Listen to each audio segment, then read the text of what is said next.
yo me puse a pensar sobre el sistema político mexicano actual. Y me puse a pensar que a lo largo de la historia los traidores nunca han sido bien vistos, ¿no? Para muchos, aquel que reniega, ya sea con una acción o con un dicho, de un compromiso de lealtad hacia otra persona u organización, es un ser humano despreciable. Yo así lo creo. Sí. Que los traidores son despreciables. En muchos países la traición a la patria puede castigarse con la pena de muerte. Y hasta que se reformó el artículo 22 de la Constitución allá en el año 2005, se autorizaba la pena de muerte para el traidor a la patria en guerra extranjera. Y mientras no se ha reformado, porque todavía no se reforma, el artículo 108 constitucional señala que el presidente de la República durante el tiempo de su encargo solo podrá ser acusado por traición a la patria y delitos graves del orden común, no especifica cuáles son los delitos graves, pero traición a la patria. Y personajes célebres se han referido al tema pues durante siglos. Julio César, gran político y militar romano, dijo: amo la traición, pero odio al traidor. Es terrible, ¿no? Bienaventurar a los traidores que me ayuden a lograr mi causa. Un contemporáneo de él, el escritor y filósofo Cicerón, señaló que ningún hombre sabio pensó jamás que un traidor podía ser confiado.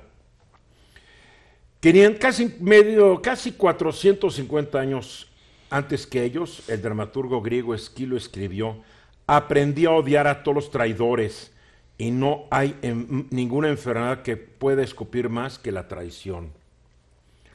Para el poeta florentino Dante Alighieri, la traición era el peor de los pecados, tanto que en su Divina Comedia coloca a los traidores en el 9º y más profundo círculo del infierno, donde son castigados por el mismo Satanás, que fue el ángel que traicionó a Dios. Claro. En el siglo XVII, el gran dramaturgo y poeta español Tirso de Molina observó: quien a ser traidor se inclina, tarde volverá en su acuerdo. O sea, lo volverá a hacer. Y más recientemente, el novelista estadounidense William Burroughs aseguró que un hombre no puede tener peor destino que estar rodeado de almas traidoras. También hay frases populares. Hay una que dice que se generó en México. El ingenio popular de un mexicano dijo: una vez traidor, siempre traidor. Ahora, ¿por qué hablo de esto? Porque yo veo que el sistema político nacional está lleno de traidores. Vean, demasiadas personas renunciaron a sus partidos, abandonaron sus principios ideológicos con tal de estar del lado del ganador. Traidores son, si no todos, la mayoría de quienes fueron priistas y panistas que de repente vieron en Andrés Manuel López Obrador y Morena el camino a resolver los grandes problemas nacionales. También aquellos periodistas que se fueron de ese partido solo cuando vieron que Andrés Manuel tenía una alta probabilidad de ganar la elección presidencial de julio pasado. Mientras, ahí estaban. Son traidores la mayoría de los chapulines que abandonaron a sus partidos cuando estos no los hicieron candidatos a un cargo de elección popular que creían merecer. La realidad es que el Congreso Federal y los congresos de los estados están repletos de traidores, y que muchos de los más altos funcionarios del gobierno federal y de los gobiernos estatales, pues también son hombres y mujeres que en algún momento rompieron su compromiso de lealtad hacia alguna persona o partido. Así es el sistema político actual, conformado por personas cuyas lealtades pueden y deben ser cuestionadas. Quienes en él se desempeñan deben desconfiar de la mayoría de los que los rodean, porque no saben cuándo alguien los va a traicionar. En serio, en este actual sistema político más vale ser paranoico. El problema es que estás en la paranoia y se te pueden olvidar las obligaciones que debes cumplir en la chamba. Pues estás cuidando de todos y de todo. Desde 1821, tú date cuenta de la historia de México y no hay uno que no haya traicionado. Desde los aztecas, ¿no? Traicionado. Desde los aztecas, desde antes. Sí, pero a mí me preocupa esto, porque es el momento en que yo vivo, que los aztecas traicionaran o que los Iturbide. O sea, no, es que los tlaxcaltecas no traicionaron a nadie, es una mala concepción de la historia. Sí, estoy de acuerdo. No existía México. No, eran sus enemigos. La nación tlaxcalteca se asoció con unas personas para dar en la torre a la nación mexica, que era otro asunto. Pero sí, la historia mexicana está llena de traiciones. Pero a mí la que me preocupa es la de ahora.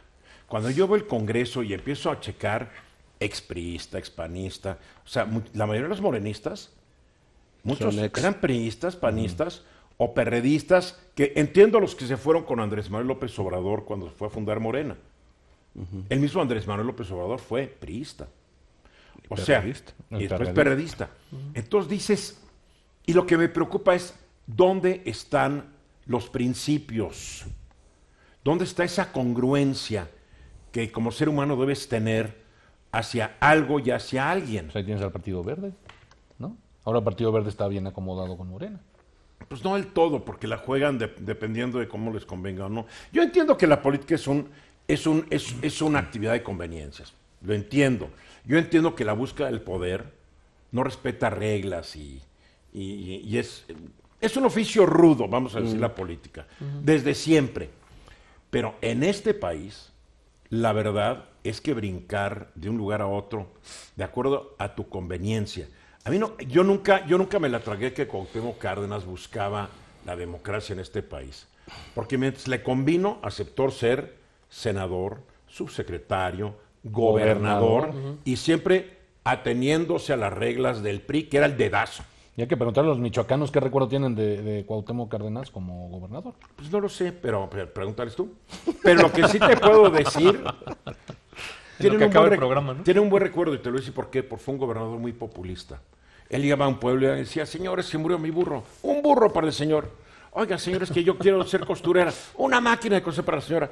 Pues si lo quieren, la verdad. El jetoncito, le decía. El jetoncito. El jetoncito, porque siempre tenía cara de mal humor, ¿no? La verdad.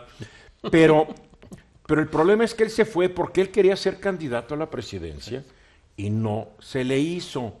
Entonces, cuando se le ocurrió, falta democracia en mi partido, cuando el primero que instituyó todas estas reglas antidemocráticas fue su papi.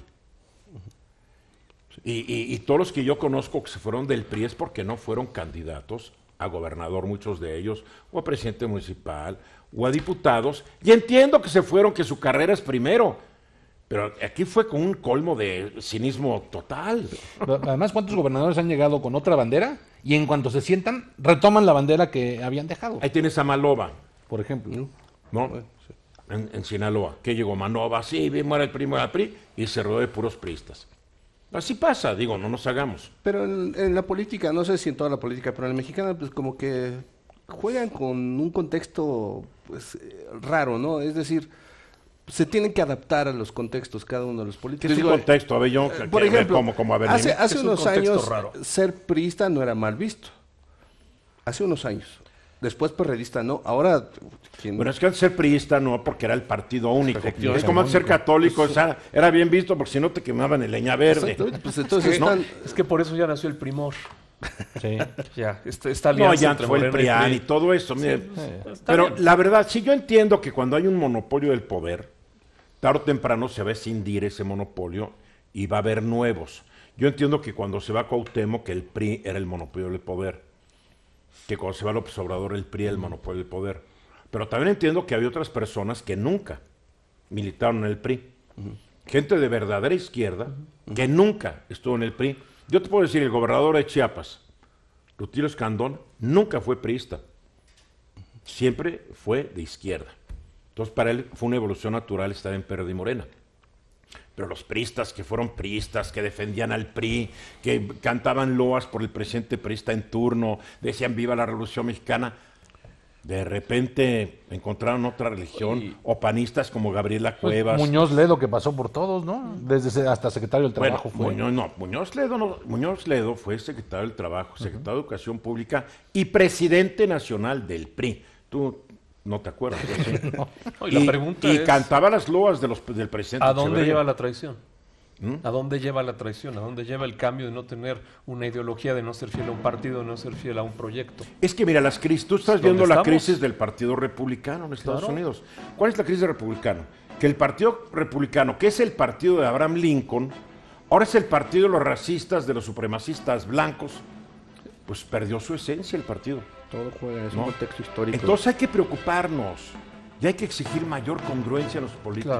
Claro. No podemos seguir aceptando tan tranquilamente esta situación.